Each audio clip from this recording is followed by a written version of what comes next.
The chandelier above the Grand Meridian Ballroom had never witnessed silence like this. One moment, 500 of Seoul's most powerful men and women were drinking, laughing, sealing deals behind expensive smiles. The next, every glass was lowered, every whisper died, every eye in the room cut to the same point, the raised platform at the north end of the hall, where Chairman Oh Seung-won stood with a microphone in one hand and a document in the other, his voice carrying the quiet authority of a man who had buried rivals for sport. "Gentlemen," the chairman said, adjusting his glasses with two fingers, "I would like to remind everyone here of Article 7 of the syndicate's founding charter." Kang Jae-hoon didn't move. He stood near the edge of the platform, a glass of whiskey in his right hand, his black suit pressed to a razor's edge. He was 31 years old and had run the syndicate's operations for 4 years. He had crushed 3 coup attempts, expanded territory into 6 new districts, and made the organization more profitable than any of his predecessors. He was feared by name, respected by performance, and tonight publicly humiliated. Article 7 states clearly, the chairman continued, his voice amplified through the entire room, that no unmarried man may hold executive leadership of the syndicate beyond his 32nd birthday. Jae-hoon turns 32 in 48 hours. Murmurs tore through the crowd. Jae-hoon's jaw tightened. He had known about Article 7. What he hadn't known, what none of his informants had caught, was that Oh Seung-won was going to weaponize it tonight, in front of every council member, every rival family head, every journalist with a press pass and a phone camera. "He has 48 hours, the chairman said, folding the document with theatrical care, to present a lawful spouse, or he forfeits leadership of the syndicate to the council." Someone in the crowd laughed, just once, short and sharp like the crack of a whip. Jae-hoon didn't look for who it was. He raised his whiskey glass slowly, took a single measured sip, and set it down on the nearest table with a quiet click. Then he turned and walked off the platform without a word. The crowd parted around him like water. His advisor, Park Sung-min, fell into step beside him before he reached the door. Sung-min was 47, had 3 gray hairs for every difficult decision he'd ever made, and was currently accumulating more at a visible rate. "Boss," Sung-min said quietly, "we have a problem." "I know what we have. The council has been planning this for months. They waited until the 48-hour window was too tight to challenge legally." "I know that too." They pushed through the side exit into the cold Seoul night. Jae-hoon's car was already waiting. It was always waiting. He stood outside it for a moment, hands in his pockets, staring at the city lights smearing against the dark sky. "We need to find you a wife," Sung-min said. "Brilliant observation. Tonight, we need to start tonight." Jae-hoon turned to look at him. "And what exactly do you suggest? We can't manufacture a marriage certificate and expect the chairman to accept it.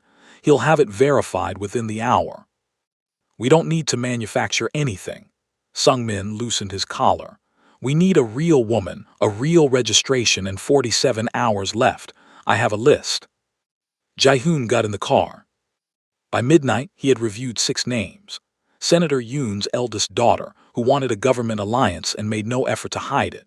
An actress named Choi Da-yoon, who had texted her manager within 30 seconds of being approached and asked how the public would react. A businesswoman from Busan, whose father was currently under syndicate pressure regarding a debt. 2 women from allied families. 1 woman from a rival family whose motives required no further analysis. Jae-hoon closed the folder. "No," he said. Sung-min stared at him. "Boss, you understand what no means right now.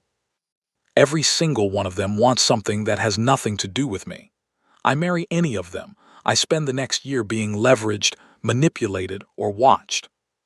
You spend the next year alive and in power. That's not the trade I'm making." Sung-min rubbed his face with both hands. "Then what trade are you making?" Jae-hoon didn't answer. He turned to look out the window as the car moved through the city. The streets were mostly quiet now, a few restaurants still glowing, taxis sliding past intersections. Seoul at 2 in the morning looked almost ordinary. Nothing like the place he'd spent his entire adult life turning into a territory. "Take me for a drive," he said. "Boss, not a long one, just drive." If you're already hooked on this story, drop a comment below, hit that like button, and subscribe so you don't miss how this ends. Now back to Jae-hoon. The car moved without destination for 20 minutes before Jae-hoon saw the light. It came from a narrow clinic on a side street off Mapo-gu, a small place with a hand-painted sign and the kind of fluorescent glow that meant someone was still working. What made Jae-hoon look twice wasn't the light. It was the argument happening just inside the glass front door. "Stop," he said. The driver stopped. Through the glass, Jae-hoon could see a woman in a medical coat, young, dark-skinned, natural hair pulled back, clipboard in hand, standing across from a man in an administrator's uniform. The administrator was gesturing toward a seated patient, an elderly man who looked exhausted and small, like someone who had stopped expecting good news. Jae-hoon rolled down the window. He couldn't hear the words clearly, but the body language was plain. The administrator wanted the patient removed. The woman in the medical coat was not moving. She pointed at the clipboard.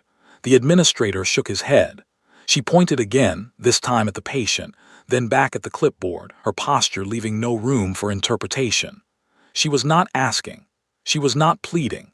She was standing in the doorway of her argument like it was a wall she had personally built and had zero intention of demolishing. The administrator threw up his hands and walked away. The woman turned back to the patient, crouched to his level, said something that made the old man's shoulders drop with relief. Then she stood, made a note on her clipboard, and disappeared down the corridor. Jae-hoon sat in the car for a long moment. "Who is she?" he asked. Sung-min, who had been watching from the passenger seat, was already on his phone. "Give me 10 minutes." It took 7. Her name was Nia Okafor, 28 years old.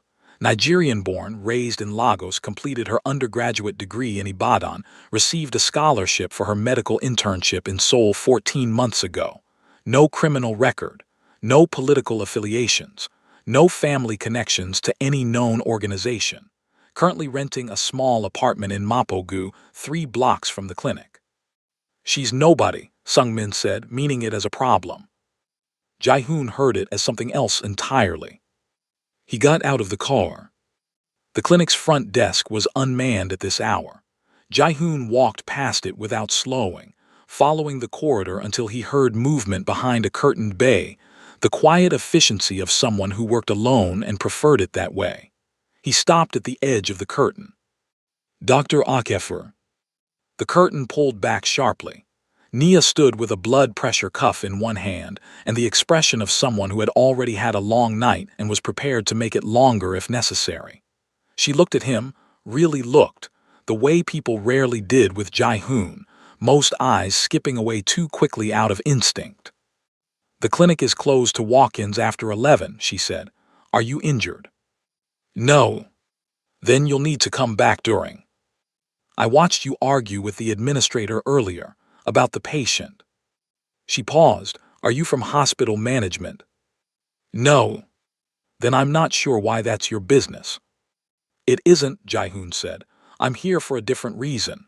He glanced at the patient behind her, the same elderly man from earlier, now resting with an IV line in his arm. "He's being treated." "He is." "Good." Jae-hoon looked back at her. "My name is Kang Jae-hoon.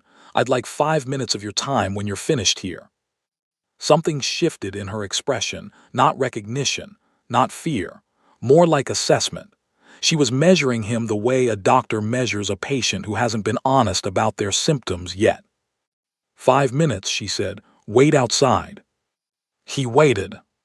12 minutes later she came through the front door, coat still on, arms crossed against the night air. She looked at him, then at the black car idling at the curb, then back at him. "Kang Jae-hoon," she said, like she was trying the name for fit.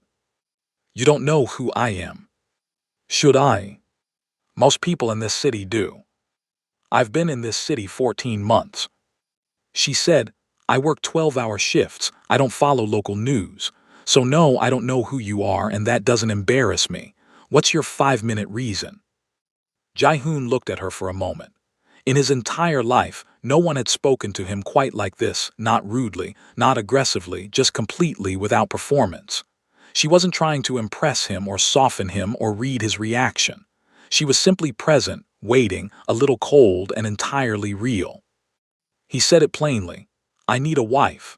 Tonight, ideally, I'm offering a contract marriage, 12 months, financially compensated, no interference in your personal or professional life, security provided for you and any immediate family.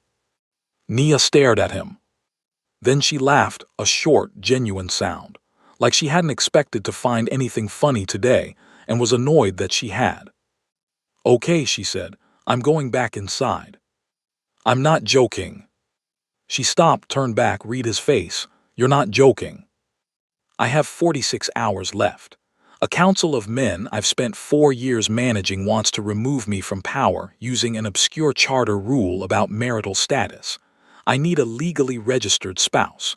The women I've been presented with tonight all have agendas that would compromise my position further. You have none. You don't know anything about me. I know you spent 20 minutes fighting for a patient who can't pay his bill at 2 in the morning, Jae-hoon said. That tells me enough. Nia was quiet for a moment. The night air moved between them. Somewhere down the street, a car horn sounded and faded. No, she said. Whatever is happening in your world, I want no part of it. I'm sorry about your 46 hours. She turned and walked back into the clinic. Jae-hoon stood on the pavement alone. Behind him, Sung-min had rolled down the car window. Boss. I heard her. Jae-hoon walked back to the car. Find me a hotel, I need to sleep. And the wife situation. Tomorrow. But tomorrow arrived ugly. At 9 in the morning, Jae-hoon's phone had 14 missed calls from council members and one text from Chairman Oh that read simply, tick-tock. 2 major news outlets had run the story with photographs from the ballroom. One headline read, Seoul's most feared man can't find a bride. There was a comment section. Jae-hoon did not read the comment section. By noon, Sung-min had exhausted the secondary list. 7 more names, 7 more compromised situations. A prosecutor's niece, a chaebol heiress, a woman whose brother worked directly for the rival family that had already begun making territorial moves in anticipation of Jae-hoon's fall. Jae-hoon sat in his office on the 43rd floor and looked out at Seoul below him, quiet and enormous and completely indifferent to his 40 remaining hours. Then Sung-min walked in with a different expression, not the frantic look of a man managing disaster, but something more careful. There's been a development, Sung-min said, regarding Dr. Akafor. Jae-hoon turned from the window.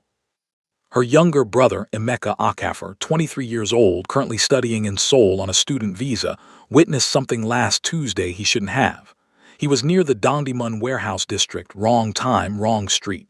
He saw a vehicle transfer that connects to the Bay faction. Sung-min paused. The Bay faction knows he saw it. They've been watching him since Thursday. Jae-hoon was very still. Is he in immediate danger? Not yet, but within a few days, yes. The Bay faction doesn't leave loose threads. Jae-hoon looked out the window again. The city below shimmered in the afternoon light, beautiful and full of invisible machinery. Send someone to watch the brother, he said. Quietly, don't approach him. Sung-min hesitated, and Dr. Akafor. Jae-hoon was quiet for a moment, set up a meeting. Nia was eating lunch alone at a Pajangmacha 3 streets from the clinic when Sung-min found her. She looked up from her rice, clocked him immediately as someone official and out of place, and put her spoon down. Tell your boss I already said no, she said. There's something you need to know, Sung-min said, about your brother. That got her attention. She arrived at Jae-hoon's building 30 minutes later, not escorted, not impressed, walking through the lobby like she was doing it a favor. Jae-hoon met her in the conference room on the 42nd floor. No guards in the room, no performance. Just 2 chairs, a table, and daylight through floor-to-ceiling glass. Nia sat down and looked at him without preamble. What about Emeka? Jai-hoon told her everything, what Emeka had seen, what the Bay faction was, what they typically did to people who had inconvenient information. He didn't soften it. She wouldn't have respected him for softening it. When he finished, Nia was quiet for a long time. Her hands were folded on the table, and she was staring at a point between them, working something out behind her eyes that Jai-hoon couldn't read. "How do I know any of this is true?" she asked, "and not a story designed to pressure me?" "You don't," Jai-hoon said. "Not yet. I can have my team show you evidence, surveillance photos, communications intercepts, the vehicle transfer record. But you'd have to trust that the evidence is real, and you have no reason to trust me." He paused. "What I can tell you is that whether you agree to my proposal or not, I've already sent people to watch your brother. That's not conditional." She looked up at him sharply. "That costs me nothing," he continued. "He saw something connected to a faction I'm already in conflict with. Keeping him safe is in my interest regardless. So the protection is guaranteed either way." "The protection is guaranteed. The proposal is separate." Nia leaned back in her chair. She looked at the city behind him, towers of glass and steel, the Han River glinting far below, Seoul sprawling in every direction like it had no intention of ending. Then she looked back at Jai-hoon.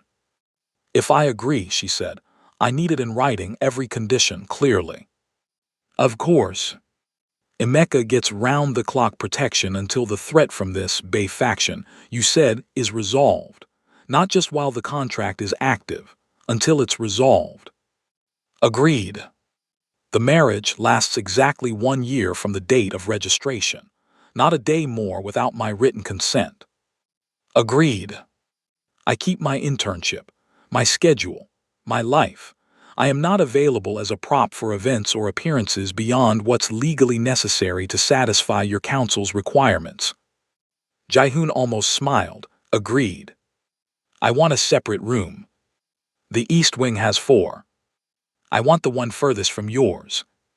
This time he did smile briefly, and she saw it.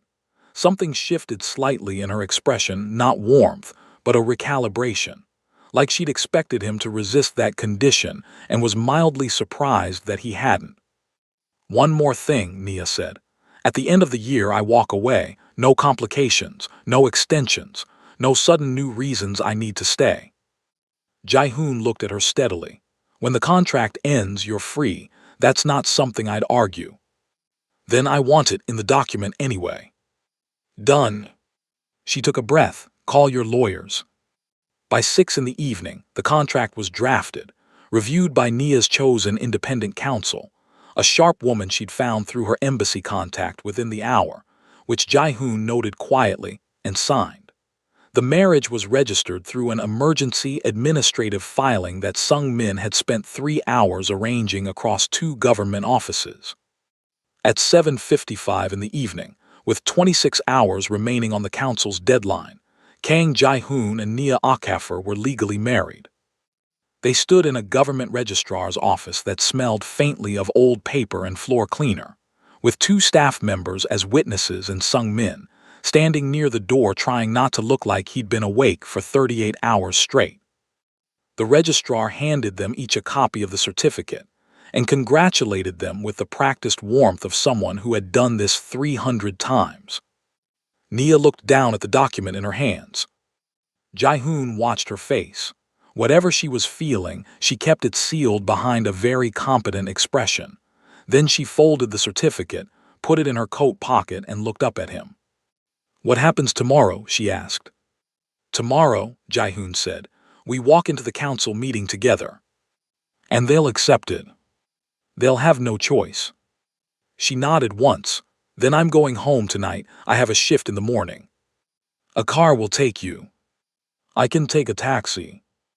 "Dr. Akafor," he said it quietly without pressure, "until the Bay situation is resolved, please use the car." She looked at him for a moment, then she walked past him toward the door. "Fine," she said, "but I'm choosing the music. If this story is keeping you up, you're not alone. Hit subscribe and turn on notifications so you're here when we drop the next one. Now, the council meeting." The syndicate council met at 10 in the morning in a boardroom that had witnessed more power shifts than most governments. 12 men around a table, all of them older than Jae-hoon, most of them hopping, privately or loudly, that today would be the day he finally fell. Chairman Oh sat at the head. He looked, Jae-hoon thought, entirely too comfortable. Jae-hoon arrived at 10 sharp, alone, without Nia. The chairman checked his watch. You have until 10:30 per the charter. I'm aware. Whispers circled the table. Someone poured water. Someone else checked their phone beneath the table, already preparing a message. At 10:22, the boardroom door opened. Nia walked in. She wore a deep burgundy dress she'd apparently owned for formal occasions at the hospital. No stylist, no borrowed jewelry, nothing orchestrated. She walked in like herself, which was the most disarming thing she could have done in a room full of people who had spent 40 years performing. She stood beside Jae-hoon. The silence lasted 4 full seconds. Who, said Council Member Ryu slowly, is this? Jae-hoon reached into his jacket and placed the marriage certificate on the table. My wife. Chairman Oh picked up the certificate. He read it twice. Then he set it down, smoothed it flat with his palm, and looked between Jae-hoon and Nia with an expression that had no name but meant, I did not expect this particular outcome. She's not Korean, said Ryu. The charter specifies a lawful spouse, Jae-hoon said. It does not specify nationality. She's not from any family. Also not specified. She's a...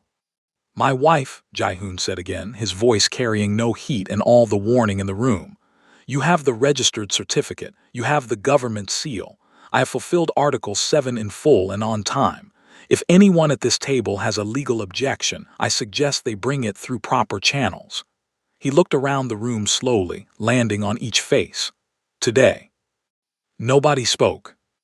Chairman Oh leaned back in his chair and studied Jae-hoon with the particular expression of a man recalibrating. He'd played the Article 7 card expecting a forfeit. He had not planned for this. The miscalculation would cost him influence, and he knew it. He folded his hands. Article 7 is satisfied, the chairman said finally. Meeting adjourned. As the council members filed out, Nia stood quietly at Jae-hoon's side. She didn't look triumphant. She looked like a person who had walked into an unfamiliar room, held their ground, and was now quietly processing what that had cost. Only one person remained as the others left, a woman who had been seated near the far end of the table and had not said a single word throughout the entire meeting. Shin Hee-rin, 29 years old, daughter of the Shin family's patriarch, the woman who had been informally understood in certain circles to be Jae-hoon's eventual match. She stood up slowly, straightened her jacket, and looked at Nia with an expression that was perfectly composed and utterly cold.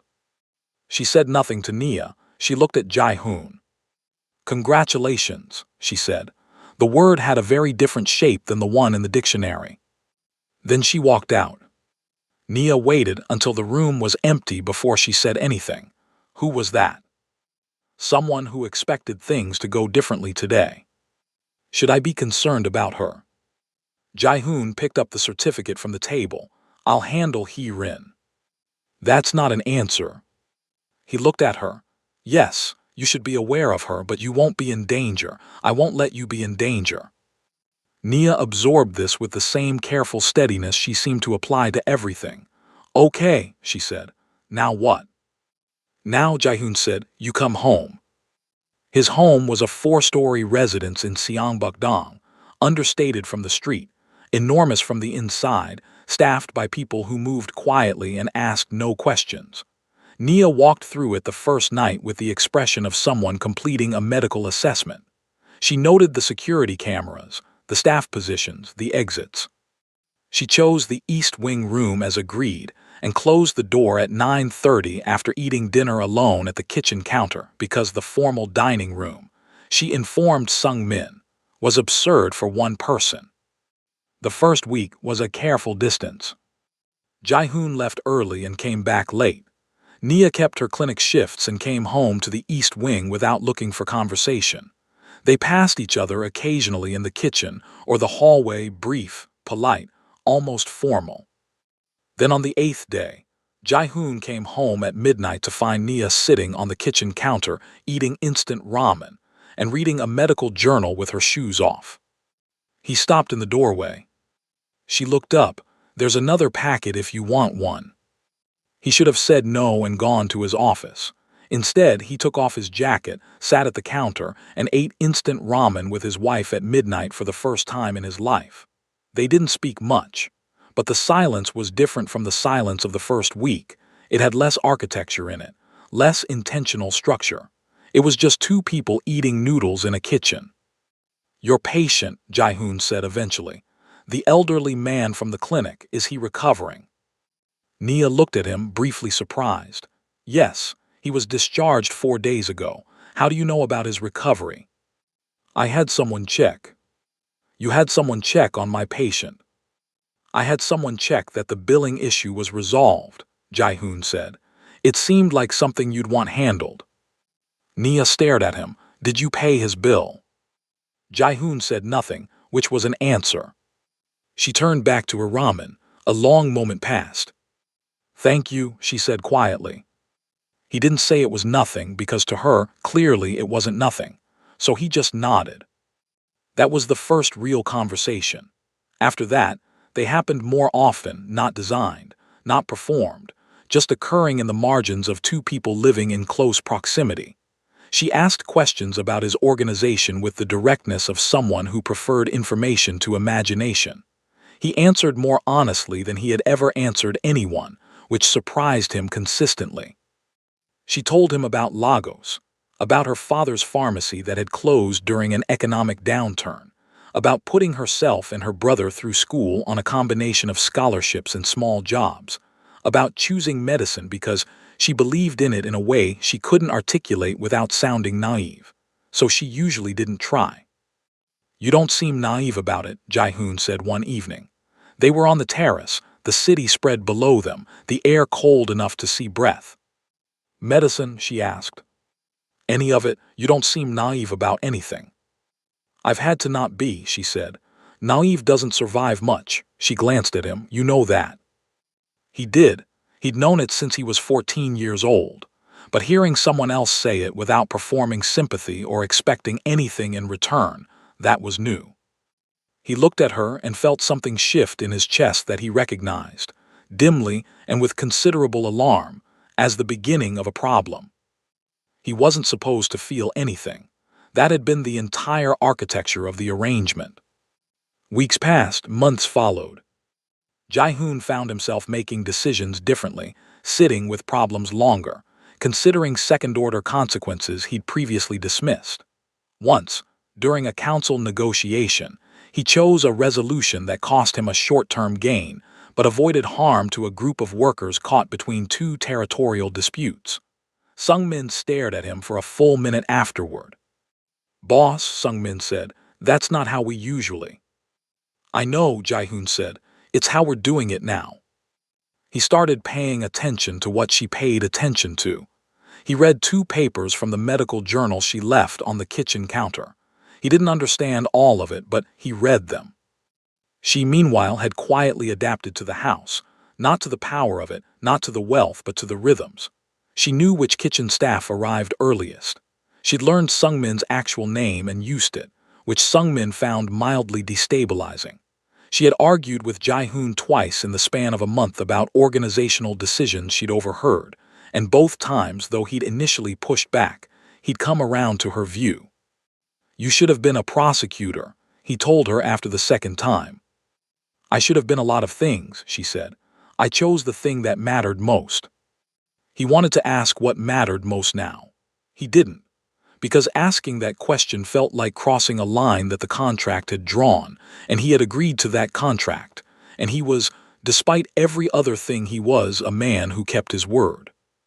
But in the quiet moments, in the kitchen at midnight, on the terrace at dusk, in the car when Sung-min drove them both to an event they were required to attend, and the city rolled past in silence, in those moments, Jae-hoon knew exactly what was happening to him. He was falling in love with his contractual wife. And she had exactly 2 months left on the contract. The night before the contract expired, Jae-hoon sat in his office for 3 hours without looking at a single document. He had spent a year making peace with what this would eventually become. He told himself in the early months that the feeling would level off, that proximity created false intimacy and distance would correct it. He told himself in the middle months that what he felt was gratitude and not love, admiration and not need. He had been wrong on both counts, and he knew it with the same clean certainty he used to know everything else: deals, territory, risk. He loved her, completely and inconveniently, and with no contractual basis whatsoever. The following morning, Nia came to find him.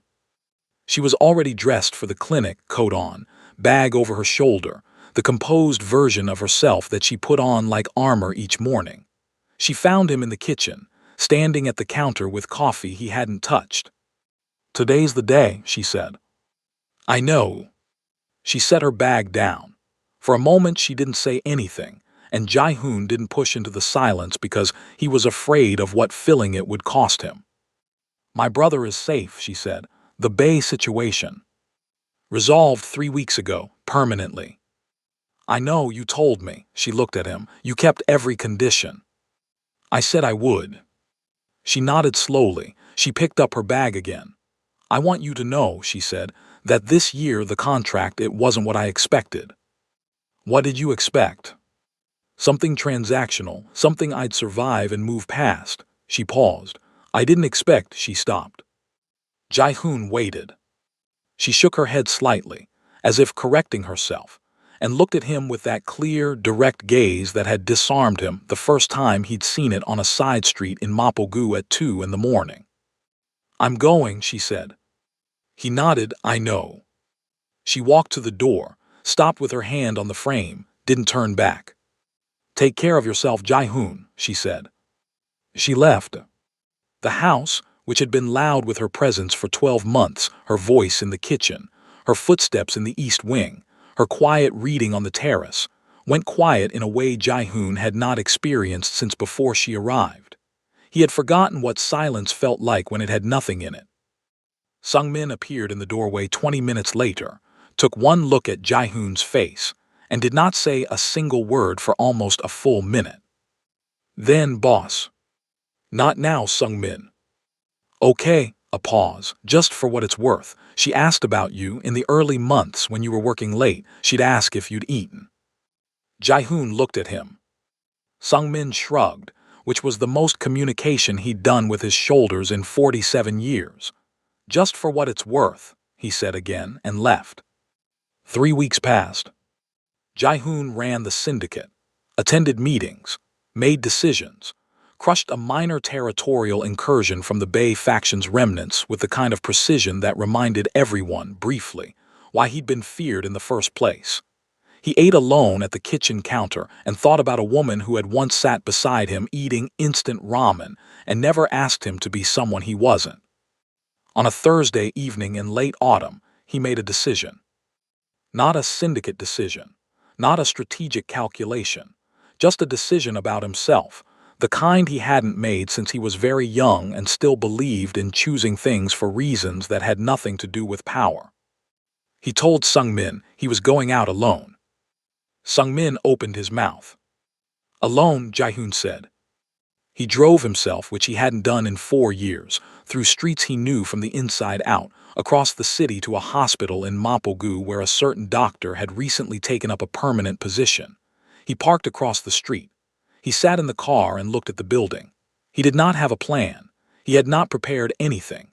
He was, for the first time in as long as he could remember, entirely unguarded. At 6:45, Nia came through the hospital's side exit. She had her coat on against the November cold, her bag on her shoulder, looking down at her phone and then up at the street with the particular expression of someone whose mind is already 3 steps ahead of their feet. She walked to the edge of the pavement. She looked up. She saw him. For a moment neither of them moved. The city went on around them, taxis, pedestrians, the indifferent machinery of Seoul at evening, and in the middle of it they were very still. Jae-hoon crossed the street. He stopped a few feet from her. He had no prepared words, No negotiated terms, no contractual structure to fall back on. Just himself on a pavement in the cold, asking for something with no leverage and no guarantee. "You're not supposed to be here," she said. "I know. The contract ended. I know that too." She looked at him. "Then why are you here?" Jae-hoon held her gaze. "This time," he said quietly, "I'm not asking for a contract." Nia was very still. "Then what are you asking for?" "A real marriage." He let the words stand without dressing them. "Not a deadline, not a trade, not anything you owe me because you don't owe me anything, just if you wanted something real." The wind moved between them. Nia looked at him for a long, long moment. He could see her working through it, the same careful assessment she applied to everything, that thorough and relentless honesty that had made him trust her more than anyone in his life. And then, slowly, something in her face changed. Not dissolved, she was never soft in the easy way, but opened. Like a door that had been closed not out of certainty but out of caution, and the caution had finally run out. She laughed, the same short, real sound from the first night, the one he'd thought about more times than he would ever admit. "You drove yourself," she said, glancing at the car. "Yes." "Without security." "Yes." "Jae-hoon." She shook her head, and her voice held something warm and exasperated and entirely new. "You are such a complicated man." "I know." She looked at him one more time. The city hummed around them. Above, the sky was going dark, the first lights of Seoul beginning to answer it from below. And then Nia Akafer, who had defended a patient at 2 in the morning, who had negotiated a contract with her eyes wide open, who had walked into a room full of the most dangerous men in Seoul without flinching, reached out and took his hand. "Then let's try a real one," she said. "If this story moved you, subscribe and hit the bell so you never miss the next one. Drop a comment and tell us, did you know she was going to say yes?"